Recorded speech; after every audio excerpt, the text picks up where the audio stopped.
entrepreneurs are kind of known for being not good at everything, but maybe smart or dumb enough to just go ahead anyway. But they're usually good at one thing a little bit more than another. You confess in the book that supply chain management is not really your thing, yes. and that shows up as a problem here and again. So how did you wade into that? For the folks out there who are avoiding the thing they don't really like to do, they're not really good at, but they are, after all, the buck stops with them. How did you wade into that, and how do you emphasize that versus the things you are really good at, the storytelling part of the business? Well, I think all of us as entrepreneurs believe that we can do everything and we know better. And the truth is we can't do everything and we don't know best all the time. I think when I look back on the history of how we built the company, you have to invest ahead of the growth curve. And that means you've got to hire people who have a skill base and experience beyond the size of the business. And you have to invest in the infrastructure in order to keep the trains on time and also to anticipate the growth of the company. When I say that the growth of Starbucks and the success of Starbucks covered up mistakes, we were not investing in the backside of the company. We were not investing in supply chain. We were not investing in technology. We were not investing in manufacturing. We were just accelerating the growth of the company. And I think when we started rebuilding the team, we then realized that we needed competency well beyond the size of Starbucks. And we needed the kind of capability that we had never had before. Now, the issue at hand, though, is you can't attract and retain those people if you don't give them the resources and the allocation. And I think going out and hiring a guy like Peter Gibbons, who now came to Starbucks and is running supply chains, we had to give him the budget that we never had before and investing in areas. And I think too much of the time sometimes is focused on the customer and not on the back side of the business.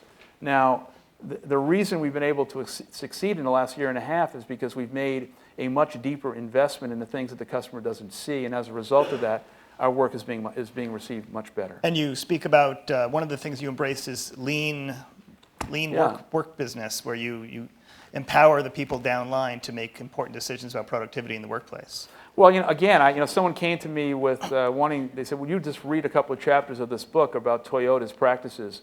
And I read the chapters, and I was blown away by the fact that I had ignored all of this in the past.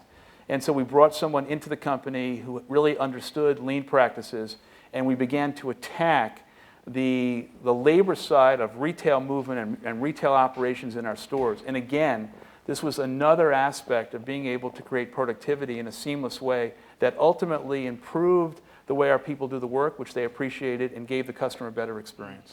You have this notion of the third place, Mm-hmm. which is a prominent and important part of Starbucks' strategy.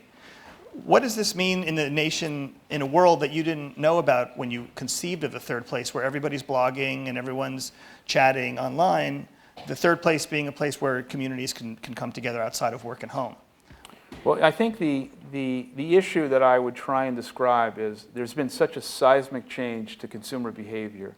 And as a result of that, any business, small or large or consumer-based or not, that is going to continue to embrace the status quo, in my view, is in deep trouble.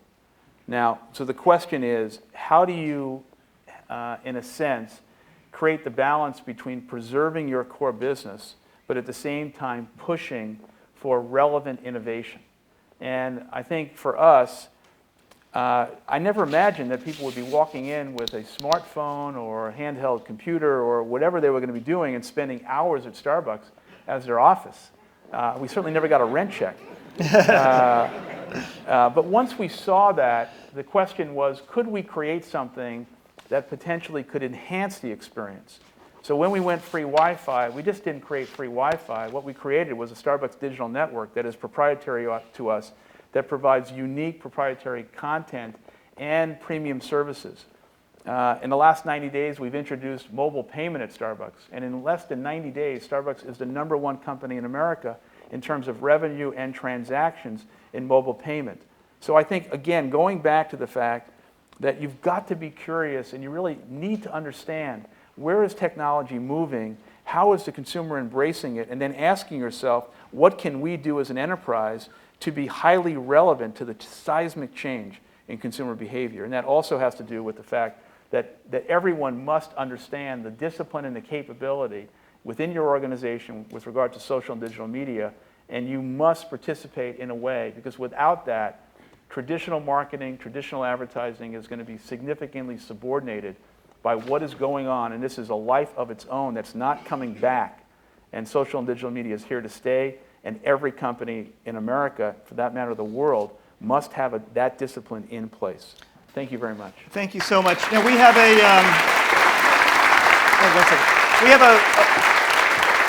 a goal for everyone's time here. You take time out of your days. We're so grateful that you and Howard did. And we always like to think, are there 3 big ideas and maybe something actionable that might come out of this today? And I just want to briefly share with you the 3 big ideas I took away. So I learned that love is an essential part of business. That's true. And that you've got to bring back the love. I also heard that you've got to get dirty. And maybe some dirty love. Love and dirty, I don't know how that...